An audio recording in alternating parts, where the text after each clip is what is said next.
Oh, si Libayan isama na din sa abogado ng mga DDS. O Libayan, total magaling ka naman. Oh. At total ano ka naman? Ayaw mo naman sa mga congressman.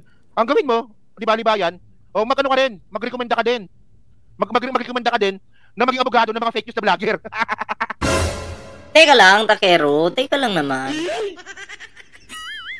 Bakit naman re-recommenda yan si Libayan, no, na mag-abogado sa mga fake news na vlogger?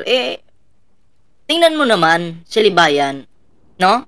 Kung titingnan mo, no, yung kanyang mga galawan ngayon, full-time po siya sa kanyang pag-YouTube. 'Di ba? Feeling ko lang naman, hindi ko naman sinasabing hindi ko kino-confirm, no? Pero parang walang kumukuha kay Libayan ng mga kliyente, 'di ba? Bakit kaya? Alam ko na. Kasi itong si Libayan, bobo po ito. Bobo, walang kliyente.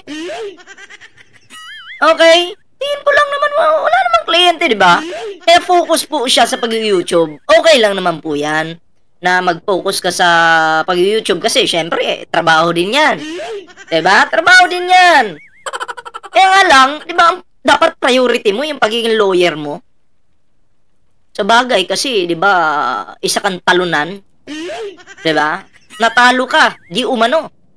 Okay? Sa kaso, no? Napatungkol dun sa asawa, yung dating asawa yata yun ni Senator Raffy Tulfo. Talo si Libayan at hindi niya matanggap. Yan ha. Kaya, alam nyo, dahil tama nga si Sir Mike, wala na sigurong wala na sigurong mga, umay na ba? Yung mga manonood sa mga pagbanat niya kay Senator Raffy Tulfo. Tapos ngayon, ang kino-content, itong mga small time lang naman ng mga vlogger. Diba? Nakatulad nila Sir Mike. Oo. Ganon. Diba? Pero kung titingnan nyo po itong si Libayan, po ito, makadutai po ito. Makasara. Diba? Makasara po ito. Oo. Diba? Alam nyo, hindi nyo mabibilog, no? Yung mga isipan ng mga Pilipino. Na kahit pa kunyari, nagtatanggol kayo sa administrasyon, pero ang puso ninyo nasa mga fake news. Nasa mga sinungaling. Nasa mga mamamatay tao. No choice lang po ngayon si Libayan eh. Si PBBM yung nakaupo. No choice siya. Pero kung titingnan nyo po yung mga content niyan, yung puso at atay balunan niyan, nandoon sa mga magna. Diba? Nandoon sa mga magna yung puso at atay balunan. Paborito ko pa naman pulutan yan. Diba? Yung atay balunan ng manok, kayo naman talaga sobra kayo ha. So eto na. Anyway, bago po natin ituloy-tuloy itong topic natin. Ayan ha. Kasi si Takero kasi nanggigil eh. Napakontent tuloy ako. Diba? Bago po tayo magtuloy-tuloy, meron po tayong Facebook page dito. Huwag niyong kalimutan i-follow yung ating Facebook page, TikTok. Siyempre, sa hindi pa nakasubscribe sa ating YouTube channel, huwag kalimutan mag-like, share, at subscribe. Okay? Ganun. And siyempre, ring the notification bell para updated kayo sa mga uploads natin. Diba? Ang bilis. So, ito na, no? Simulan na po natin itong ating reaksyon dito sa video ni Takero patungkol dito sa mga kay Libayan. Alam nyo, idol ni Libayan yan yung si Sara. Idol niya yan. Tuloy. Diba? Kasi sabi ni Libayan, diba? Ito, alam nyo, ang nakakatawa dito, mga babayan. Ang nakakatawa dito, kinontent ko si Libayan, kinontent ko kasi para sa akin, mali po yung sinasabi ni Libayan. Ang sabi ni Libayan, wala tayong papalagpasin. Mali is mali. Pag may napansin tayong mali, content. Bakit kayo magpa-file ng hearing? Bakit hindi kayo magkaso? Sabi ko, bobo ka doon. Sinabi ko talaga kahit abogado si Libayan, bobo ka doon. Bobo naman talaga yan. Kailan pa naging matalino yan? Eto may kilala akong lawyer. Magaling. Okay? Vlogger din. Pero, tingnan mo, marami siyang kliyente. Kasi matalino siya, hindi siya bobo. Di ko na lang sasabihin kung sino yon. Tapos may kilala din akong bobo. Si Libayan yun. KO! Bobo siya. Kaya magtatanong ulit ako, Libayan, may kliyente ka ba ngayon? KO! Parang walang nagtitiwala sa'yo, Libayan, ah. Sa tingin ko lang naman. Kasi kung maraming nagtitiwala sa'yo, kung magaling ka talaga, dapat dinudumog ka ngayon. Pero parang full-time ka sa YouTube ngayon, ah. Okay rin yan. Idol mo naman yung mga mga fake news na tao, di ba? Yung mga nagtatangka, yung mga nagbabanta. KO! Tama ba, Libayan? Huwag na tayo magbulag-bulagan. Ilabas mo na yung totoo mong kulay. Huwag kang magtago sa pula. Oo. Kailangan ilabas mo parang si Superman ba? Naka-green ako. Naka-green ako, oh. KO! Dapat ganun. Di ba? Alam ko namang hindi ka kulay pula. Hindi ka rin kulay dilaw. Lalo na hindi ka kulay pink. KO!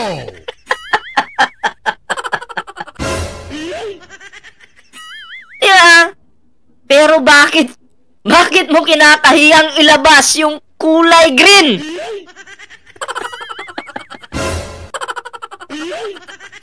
Huwag na matakot, Libayan.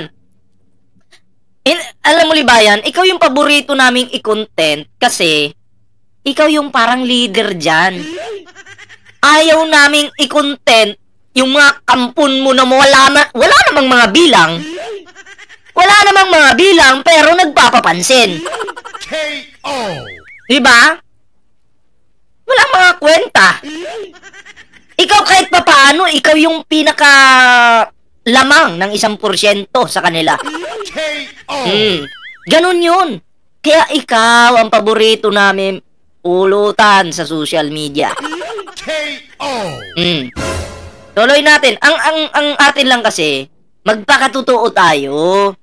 Diba? Wag yung bubulagin mo yung mga viewers mo na kunyari admin ka, sumusuporta ka sa admin, yung totoo mong kulay green pala. KO! Tuloy. Kasi una, sinabi ko kanina, kapag kayo po nabiktima ng fake news, tatlo lang po pwede nyo gawin. Mag-file ng kaso, tumahimik, o gumante. Para magkaroon ng clearance doctrine, gumante. Di ba? So ngayon, mas marunong ka pa ngayon. Di ba abogado ka? Di ba dapat alam mo yon?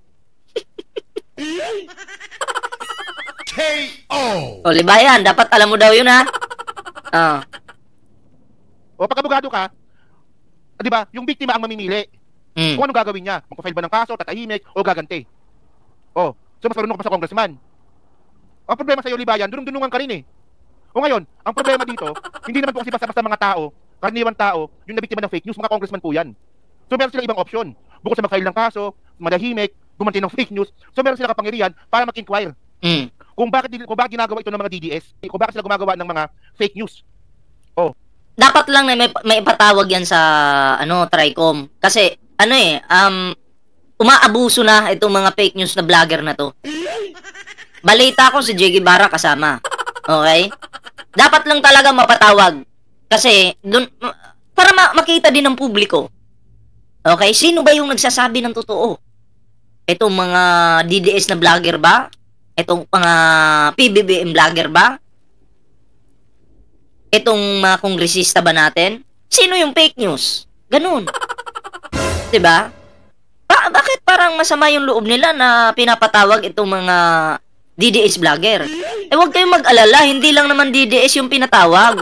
Hindi lang naman DDS vlogger. May pro-admin din na pinatawag. Para sa akin, fair lang siguro yun. 'Di ba? Ngayon, kung ikaw, Libayan, at yung lawyer ni Kibuloy, medyo mainit yung dugo nyo diyan sa Tricom, sumugod kayo doon. Dapat mag-volunteer kayo, no? Ako na yung dapat maging abogado nitong mga fake news namin, mga kulangot na DDS vlogger. Ayun naman talaga eh. Diba? Ikaw, Libayan eh. Alam ko naman si Libayan hindi niya gagawin yon. Kasi mahina po ang ilang kilobyte ba yung capacity ng utak ni Libayan? Tanong ko lang naman. Paki-comment nyo nga. KO! May nabibili ng memory ngayon eh, di ba? Alam ko, hindi gagawin po yan ni Libayan kasi wala po siyang tiwala sa sarili niya. Kung talagang mahal mo si Sara Duterte, Libayan, kung talagang idol mo yan or sinusuportahan mo, ipakita mo na yung suporta mo ngayon sa kanya. Sa pamamagitan ng pag-volunteer na maging lawyer ka ng mga patapon na vlogger. Magboluntaryo ka. Diba? Magpakitang gilas ka kahit medyo bobo ka. Diba? Ganun naman talaga yung buhay eh. Tuloy natin to. So ngayon, mas marunong ka pa. Doon sa nabiktima ng fake news. Unethical yung bilang sa abogado, Mas marunong siya sa channel niya. Pero tingnan mo, hindi subukan niyang magboluntaryo na maging lawyer ng mga tangang vlogger na DDS. Masusuplak lang yan doon, mapapahiya kasi walang laman yung utak. KO.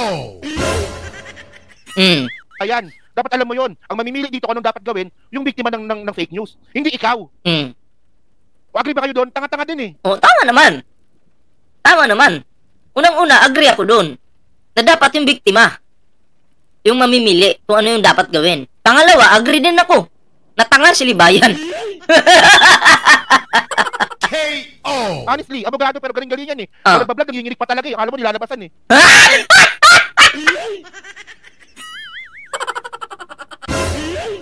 Ikaw naman, baka naman kinikilig lang. Oh, gumagunong. Alam mo yung parang umihing kinilig, ganun. Oh, ganun. KO. Ikaw naman, takero. Pero anong klaseng nilabasan yun? Wala akong alam dyan, ha? KO. Paturo nga tayo kay Libayan. KO. Oh. Hindi kasi ganun yun eh.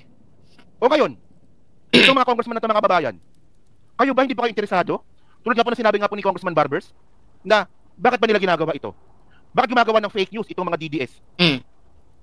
Di ba, client yung magdi-decide dito. Yung biktima ang magdi-decide kung anong gagawin nila. Eh si Libayan ang gusto, mag-file kayo ng kaso. Mag-file kayo ng kaso. Bakit yung ginagamit ang kapangyarihan ninyo? Ang tanong, illegal ba ginawa ng mga congressman?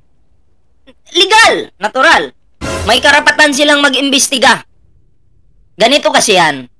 Unang-una, para makita ng publiko yung ginagawa nilang investigasyon sa publiko. Okay, ganun yun. Pangalawa, kaya nag-iimbestiga po yung mga kongresista natin dyan para, halimbawa, may matalakay sila na issue dyan na hindi pa na isa sa batas. Oh, at least, may isip nila, oh, wala pa ito sa batas, wala pang batas na ganito, oh. Wala pa, so ano? O, gagawa natin to ng batas para maisa batas na. Ganun po yun. Nagigets nyo? Yan yung isa sa trabaho ng mga kongresista natin. Kaya nag-iimbestiga sila para makadiskubre ng alimbawa, may problema na wala naman sa batas. O hindi naman tatamaan ng o sakop ng batas. Magagawa nila ng solusyon yun. 'Di ba? Magagawa nila ng panibagong batas. Yun yung isa sa pinaka-purpose doon. Diba? Hindi yung magpa-file ka na lang agad ng kaso. Diba? Gets nyo, no? Halimbawa lang, nasa isang kainan tayo, tapos magluluto ka dyan ng adobo, fried chicken, common na yan eh. Diba? Alam na natin magluto ng adobo, fried chicken. Pero kung nandyan tayo, magkaisa tayo, parang gusto kong magluto ng fried chicken with chili powder. Oh, bago yun. Chili powder with hot sauce. Oh, bahala kayo dyan. O di bagong discovery yun, nagkaisa kayo. Gumawa kayo ng panibagong pulutan. Napunta sa pulutan. Ganun po yun. Trabaho yan ng mga kongresista, Libayan. Nagigits mo, kaya nga sinasabi kong bobo ka eh. KO. Totoo yan. Bobo ka. KO. Diba? Tuloy. Illegal ba yon? Hindi illegal yon. Yung illegal yung ginawa mo. Unethical yung tawag doon. Oh, abogado ka. Di ba kita nyo si Libayan, magaling naman yung si Libayan. Pero kapag meron pinagtatapan mga streetwise doon, tanga-tanga din po yan. Oh, ito kasi Anyway, tinatanggi niya dati eh. Kasi nung ilan pa lang subscribers ko noon, 20,000 ata no. 20,000 o 10,000 lang ata ako noon. Kinontent ko yung si Libayan. Sabi ko dati kay Libayan, mali ka doon. Kasi mo abogado ka, di ba? Kinuha ka ng isang vlogger na katulad ko. Sabi ko, Libayan, mali ka doon. Kasi yung sinabi mo na si Pacquiao, graduate ng ETAP, mali yun. Kasi si Pacquiao, hindi po graduate ng ETAP. Alam niyo ba yung ETAP? Yung ETAP kasi mga kababayan, yung ETAP po kasi, ito po yung acceleration, pagkakaalam ko, no? Na kunwari kayo po, hindi po kayo nakagraduate ng college, pwede po kayo mag-apply ng ETAP para makakuha po kayo ng diploma. So ngayon, nagkaroon po ng issue about sa diploma ni Pacquiao noong 2021 yun eh, naalala ko pa yun. Si Libayan na content. Yung diploma ni Pacquiao. Dapat may balbas pa ako dapat, di ba? Sabi ni Libayan, yung diploma ni Pacquiao, legit yun kasi dumaan siya ng ETAP. Nalaman ko, ngayong college kung saan po nag-graduate si Pacquiao ng Polsai, walang ETAP. Hindi ko content ko.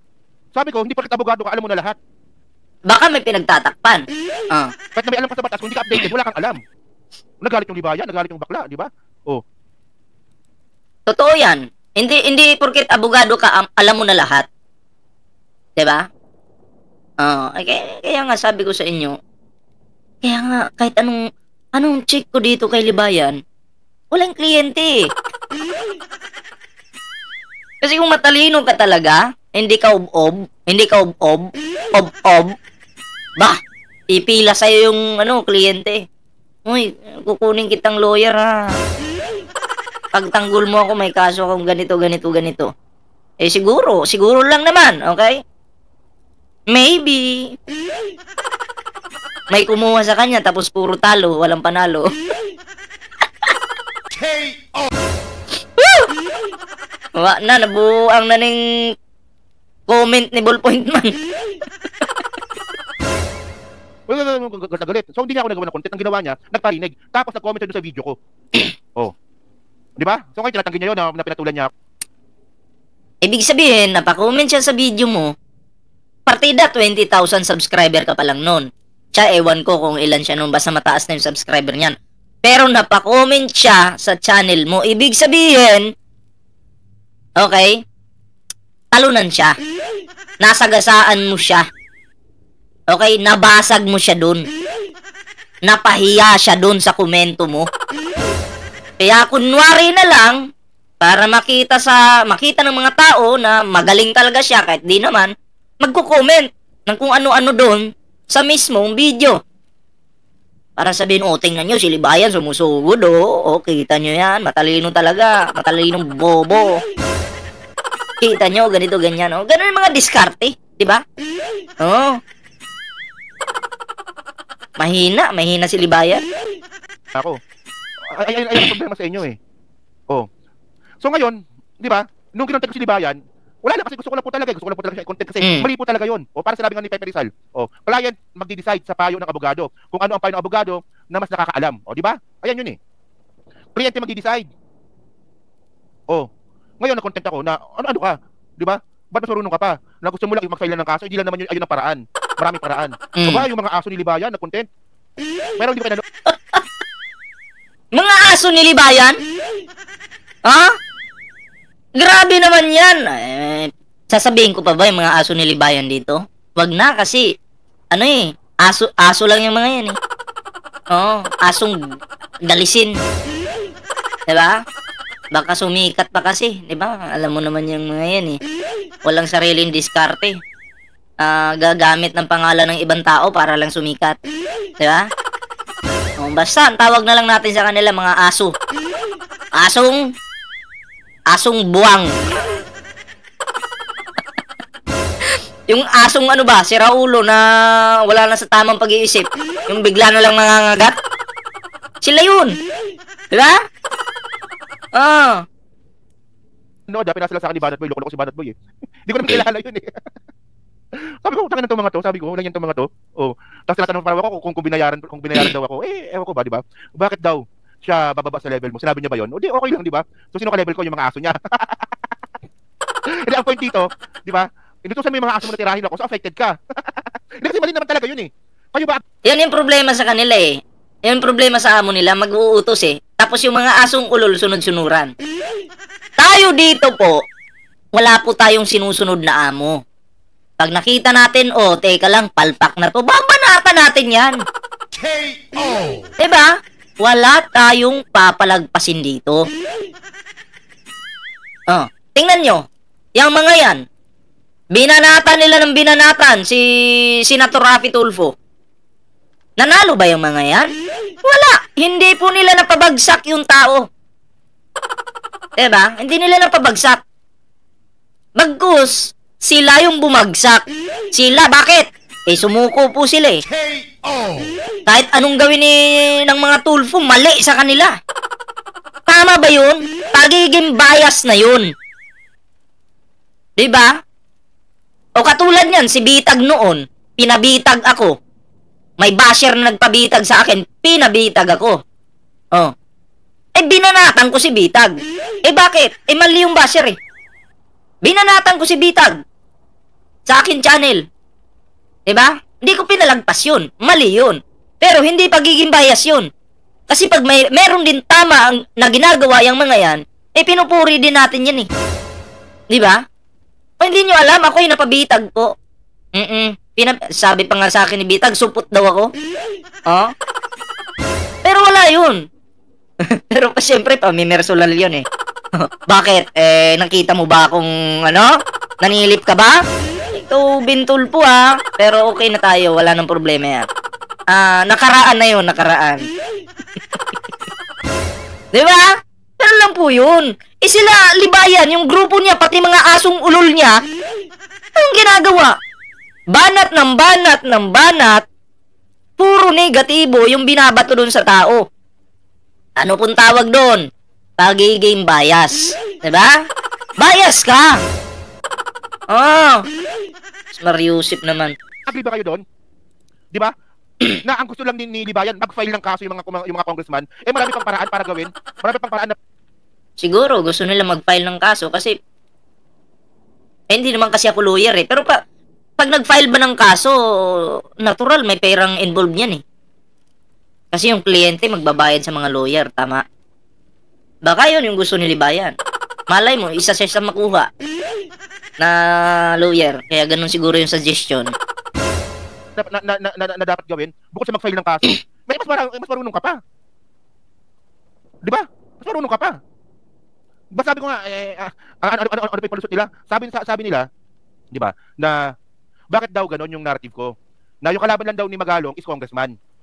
Di ba? Bakit buong congress daw yung binabanatan? Parang hindi raw logical yun. Ang point ko dito mga kababayan, matagal na pong kritik itong mga hayop na to ng itong mga kupal na to ng congress, di ba? So syempre ang tawag doon parang bumaril ng isang bala, dalawa tinamaan. Di ba? Habang sinisiraan niyo yung congress, sinisiraan niyo rin po yung kalaban ni Magalong. Na alam naman po natin na matatalo. Malaki po yung chance na matalo. Di ba? Uy, Maestro Paul ha. Ito si Maestro Paul, taga Baguio ito. Oh, di ko lang alam kung Magalong siya o hindi. Politika nila yan. Pero ang sinasabi natin dito, di ba? Mukha yung sasagot nang alam yung papalpak lang din kayo. Palpak yun eh. Kahit anong paikot-ikot ang sasabihin ninyo, palpak ang sinabi ni Atty. Libayan ninyo. Palpak yun. kahit ano naman sabihin ni Libayan, palpak naman talaga. Bakit po? Bakit palpak? Pag ikaw ay may maling pinagtatakpan, diyan pa lang, palpak ka na. Diba? Kung magkukunwari kang, eto, ako sumusuporta ako sa administrasyon. Pero kitang-kita, nagkulay green ka, diyan pa lang, palpak ka na. KO.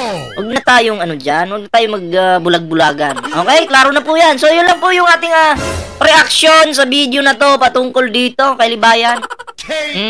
Long time no content. Nakapag-content na naman ako kay Libayan. Di ba? Huwag kayong mag-alala, tuloy-tuloy na to. Alam nyo naman tayo eh. Di ba? Hindi natin tatantanan yung mga yan. Masaya dito eh. Diba? Masaya mag-content dito sa mga taong mga bobo. Okay? So, yun lang po, anyway, bago po tayo magtapos, meron po tayong Facebook page dyan, Ballpoint Man 2.0. Yan, wag po natin kalimutang i-follow yung ating Facebook page. Meron din po tayong TikTok, okay? Siyempre, sa hindi pa po nakasubscribe sa ating YouTube channel, huwag kalimutang mag-like, share, at subscribe. Okay? And syempre, sa mga bago po nating subscriber dyan sa ating YouTube channel, maraming salamat po. Okay? Salamat po sa iyong suporta sa ating channel. Okay? Huwag kalimutang mag-like at i-share ang video na ito. Okay? Yan. So, yun mga pre, no? Kita-kits po tayo sa susunod na video. Ingat and bye-bye po muna pansamantala.